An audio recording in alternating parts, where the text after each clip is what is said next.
Зохиолч Жогногийн Бямба сайхан. Үеийн үр. Сум нутагтан салхи шиг хөдөлгөөнтэй эрг эгдэж явсан Хариг Бадам өөрийн дуудасныг сонсоод гүдэс цөлтөм ихэд гайхжээ. Хагас жилийн өмнө Хариг Бадамыг зэрэгэлдээ сумын хоёр эртээ пан зүсрэгэн ууд суугаад гинтхэн харваж үхлүүт байна гэхэд зайгуулуг дуулдан төдөдлөг өнөөгч нь сэхэд өрөөл татуу болчихж хэмээх ярэ хойноос нь хөөрчүүлээ. Гой сайхан бүхнийг эдэлж явсан гангэр байж билээ. Гэмн гар хатуутай хүнд гэж морийнхоо явдал донд гүдэс цөлтөм элдвийг бодсоор нар тонгоо халдаад бөөргөний аман зусж байгаа тэдний гэрийн гадна ирлээ. Цөлтөм 20 хэдэн жилийн тэртээ амтэн хүний хараа булаасан хонгор үрээгийн алдаснаас хойш Хариг Бадамтай үг солих байдгаа хааява газарт нь тааралдахгүй хичээн мөр буруулах болсон билээ. Тэрээр морин зэлнээс уйчхаад уяата банхрын хөв хуцхайг анзаарлагүй гэрүүд газар ширтэн сөөгсөг алхасаар явж орлоо. Хоймор Хариг Бадам зүм хөлөн урагшаан жийчгсэн хажуулдасгийн суухажээ. Түүний хагас атгаатай зүүн гарын хуруунууд хатаж хорчигоод хэрээний сарвуу шиг махир болсныг цөлтөм зэрвэс харлаа. За сайхан зусч байна уу? Гээд цөлтмийг хөөргөн сунгахад Хариг Бадам түүний наваад шүрэн толгойг нь өнөрлөх айдснаа хар залуугийн зангаар эхэл шимтэнгүй эргүүлж тойруулж хараад буцаан өглөө. Сайхан зусч байна. Аль миний охин нөгөө шими юмнаас ч байгаа бидтэй гэж амаа мөрчээлгэн хэлээд цээжин хэржигнүүлэн хэдэнтэй ханиалаа. Хөрхий гэж нэг мэтгэл хүний гард орчих юм да. Би ч яхав үеийн үрээ мэрж элсуун. Танаа хуучин цусан дамбуугаа юу? Гэж Бадам зөвөртэйгээр хэнгэнэн дуурахад охин төн рүү нэг л жигтэй сөртөс хийлээ. Тэндээс өөр хаа буухавд? Гэж цөлтөм янз муутай өгүүлээд хүүхний хоёр гардан барьсан мөнгө аяхта сархтыг авч дээгүүр нь хөвөх тосыг үлээгээд гүд залгиллаа. Тэр хоёрын яриа нэг л эвлэж өгөхгүй байсаар 2 литрийн ховонцор савтай нэрмлийн ихэнхийг гүдэс цөлтөм ганцаар уугаад дуун чангарч халамцаад ирлээ. Охиныхон хялалзах нүдийг сэм хариулж байгаад Бадам хоёрч тагш архи уучгчээ. Явган ширээн дээрх аягтай нэрмэл рүү цөлтөм гөлрөн харж байснаа чээч цагтаа шуугуулж явсан да гэж хэлээд Бадам өд толгоо өргөн хэдэн сараар алга болж байгаа дэрхтэн тэхсэн шиг манай гэрийн өмнөр баахан адуу туугаал өнгөрдөг байж билээ. Одоо санах нэ гомн сайхан адуу байж шүү гэв. Тэгмэгц Бадамын чихэнд морь дүүрсэн янцхаахан сонсогдож усаг үйсэн цэнхэр нүдийн угт очиглзаад ирлээ. Тэрээр дан тэрлэгний цаанаас хэрзэгэр цээжин дөхөйлгөж ирээд ил харанхуй шинэ шэдмэсний тасар хайж олоод харждаг уйлын нүдтэй даарч өлсөх эцэц цоцхыг ч мэдэхгүй хэдэн өдөр морин дэл дээр дарцагланд өгчихдэг хай мөнчиг эдэр залуу байжтэй. Говэж одоо ихэнхдээ Сүхбаатарын асхат завхны тэсээс адуу авчирдаг байлаа гэж таахалцамар айдав. Тэгснэн хуучин цагаар бол шилийн саяр байхгүй юу гэж нэмэхэд тэдний яриаг чагнан зүүн орон дээр суух охин дэсэлгүй жуумалжээ. Яг л тийм дээ. Гэд цөлтөм түүний амийг дагуулад зун таргалахгүй зодод өгөхгүй мал нь урд хөндөг дүүрг адил бэлчиж байх буян юм да гэд толгой сэгсрэв. Үүнд нь бүр хөөрсөн Бадам намаа хүмүүс хариг элгэдэг юм. Эрийн сайнаар өрөн хураас юм аах. Өрөн үрээ дуусгана. Яадаг юм. Хэдэн малан 10 жил хаяат өссөн 3 малчиндан тараагаад өгчихсөн. Гэхдээ ганц үрээ хүний дор оруулахгүй явуулах ухаан надад бий гэж охин өдөн хошоо давсаад юм. Өсөг нүү өрнөө хөөрөө мэднэ вэз энэ насан дунлав хөрнө гэд авдралуу хялам хийж ёроолт нь далдхан нуусан хадгаламжийн дэвтрэн санан маадгар мишээлээ. Хүүхэн орон дороос савхин савта нэрмэл гаргаж ширээн дээр тавиад "Аав одоо уухгүй шүү. Би чинь дийлэхгүй" гэж анхааруулад хоол хийхээр эргэнгийн ухаж дөнгөв. Сүлдэм сөөмгөрнүүдээр хүүхэн рүү харснаа "Ингээд танаа хөргөө хаач яв" гэж асуулаа. "Хоёр хүүхдээ нь дагуулад хот явсаа. Намайг дуурайж панз үсрэгдэг болтой юм. Чадхаасаа чадахгүй нэх л дээ" гэж Бадмыг дуурахад охинд таагүй байгаа нэлээд нүдэн эргэлдүүлэн жарвганлаа.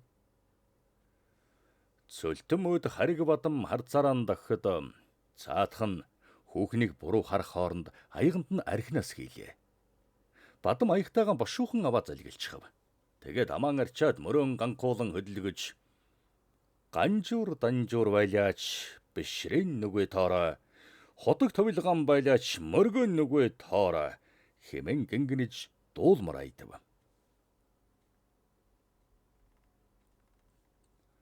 Сая бандида ходогт өөрийн биеэр залран ирж тороо бандид занга зүүж өгсөн гинлээ.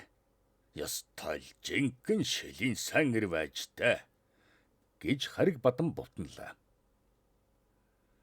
Эртний сан ирчүүл чинь шилийн богд дээр гарч андга тавьдаг байсан гэвэзтэй. Чи бодвол очиод байлгүй хэмээн Сүлтмийг өгүүлэхэд Бадам толгой гутайгаад "Шилийн богдыг зорих бүртэд заавал нэг саа тохиолдоод ёр очиж чадаагүй. Хэдэнтэй алсаас барааг нь харж сүслээд л бутсан юмдаг. Тал газар хаанаас чарсан майхан шиг мангайж байдаг хайрхан та. Өнгөрсөн жил хөргөнтэй хамт явтал наан машин эвдрээд аргагүй бутсан. Одоо бодох нэ шилийн богдол намайг хүлээж авахаас дургуйтсан байх" гэж Бадам гансарлаа. Тэгээд дээш үлээж "Чи шилийн сан ир ухаа балжрын тухай хууч томог дуулж вэ бүү?" гэж гүз Сүлтмээс асуулаа. Нарийн сонсч байснаас цаашгүй. "Төөний чин даргангийн бүх шилийн сан ирсэн тэргүүнээр сонгох гэхэд ноёдод шилийн хар хулгайчгээ зөвшөөрөөгүй юм гэдэг. Манер хэрэгт хөтгэгдэж өшрөхтөн бандит гэгэний хээдийн бурхныг хулгайлж хайлуулад цулманг болгон хэрчээд наймаа хийж хөлжсөн юм хүн гинлээ. Өөрийн арга зал эр биеийн хүчээр өчнөөн адуу нутаг дамнан тууж ядуу ардууд тараасан буянг нь ганц удаа хийсэн тэр хулгай баллаж орхисон юм да. Ухаа балжиртай адил би ч бас нэг удаа хазаар гүйлгэх айдаж нүгэл хураасан хүнтэй" гэж санаа алдав. Охин түүний ярьсанд гайхтан дүрлэн ширтлээ. "Залуу явхад ч сайн морь сайхан идэг нүднийхэн өмнөр өнгөрөөж тэсдэггүй л байлаа. Сэтгэлд орчих бол үнээр зодож угааж хамаагүй өөр юм болгодог байв шүү дээ" гэж хариг Бадам бахархан яриад гэнэт уйтхар давтаж "Даан чи хүнгэж амтны сэтгэл ханахгүй юм да. Чамд нэг сайхан хонгор үрээ байж билээ. 5 тарга гектар арилчих гээд байхад өгөөгүй дээ" гэж хариг Бадам эртний явдлыг дурслаа. "Тэр адуун дундаас алга болчихсон шүү дээ. Хээрийн боохо зооглсон биз гэж бодоод л өнгөрсөн" хэмээн гүз Сүлтэм харамсангуй дугарлаа. "Би гүйлгч гисэн юм аах" гэж өвгөн намуухан хэлээд Сүлтэм өөд хулалцахад угийн шудраг зантай түүнийг өрвөлзөөд босоод ирэхвэ гэж охин сүнсэн зайлтал айжээ. Тэгтэл цаатхан тоосон шинжгүй 50 гэгч нь архиан балгаж аагийн пүх хэмээн үлээлээ. Сарайд нь Мишель тодорч нуг хөхөрснөн "Бэ чамааг авсан болооч" гэж битүү хар төрөөдөл байсан юм. Авч явсны чинь хараагүй болохоор гөрдөж даанч чадаагүй. Уг нь ч зөв хүнэл сэрдсэн байж гээд сэтгэл хансан байртай гуян алгадан уужимхан амьсгал авлаа. Энэ мөчөд түүний цээжний мухарт олон жил хадгалагдсан хорийн бодол нь оргүй сарнин оджээ. Баруун аймагт аваачаад 10 гектар арилжчихсан юм. Чихөө үнэндэн тооцоод манай малчин хугас дамплинд очиж азар гадаа аваарай л да. Чамааг оч noogой тэдний тавьчихсан байгаа гэж Бадам өгүүлээд нэрмлөөдөд толгой зангалаа. Удсанчгүй тогоотой хоол даргиж Аяг дүүрэн борцтой лавшааг охин нь Харигбадамд өглөө. Өвгөн ихэд дуутай сорж тамшаалан идэх нь хажууд суугаа гүц цөлтөмдөж төвөгтэй санагдлаа. Баахан эцсэн охин эцэг рүүгээ нэг цөлтөм үйд нэг харж зовнингуй инээмсэглэн. Өвгөн аягаан долоогоо тоогоор өнгөлзөн дахиад идий гэвэл охин талаас арай дэхнэр хийж өглөө. Цөлтөмч бас нэмүүлв. Сайхан хоол байна. Болсон охин минь. Гэж хэлээ тэрээр хоосон аягаан ширээн дээр тавилаа. Харигбадам хоолон идчихээд дахиад нэг аягыг нэмж цохиод тоогоороо нүд унахыг ажигласан цөлтөм гайхширж орхилоо. Тэрээр жар гарчхаад залуу зандуу ишгэн сайн зохиж байх чинь аргагүй л бие сайтай хүй юм да. Мань мэтэн цус харвсан бол юун энэ бадам шиг босч ирэх газар тэрийн чад болчихсон байгаа та гэж бодож суулаа. Харигбадамын гараас аягийн булаахан холгүй шүүрч авахад гүдэлцүүлсэн дотроо ихэд ундуусаж үг хэлью гэж санснан арай гэж биеэм барилаа. Өдөш болсон хойно Харигбадам "За охоо, давсгаан суллая" гэж бовтноход цөлтөм "Бэж бас тэгээ байц" гэд өндийлөө. Бадам өн тоолон өрөөлдөж алхсаар хаалга зөвлөжээ. Гэрээс янзгалсаар гарахад цөлтөм төөнийг сугадаад харанхуй тамтчин зүүн үргшэн алхлаа.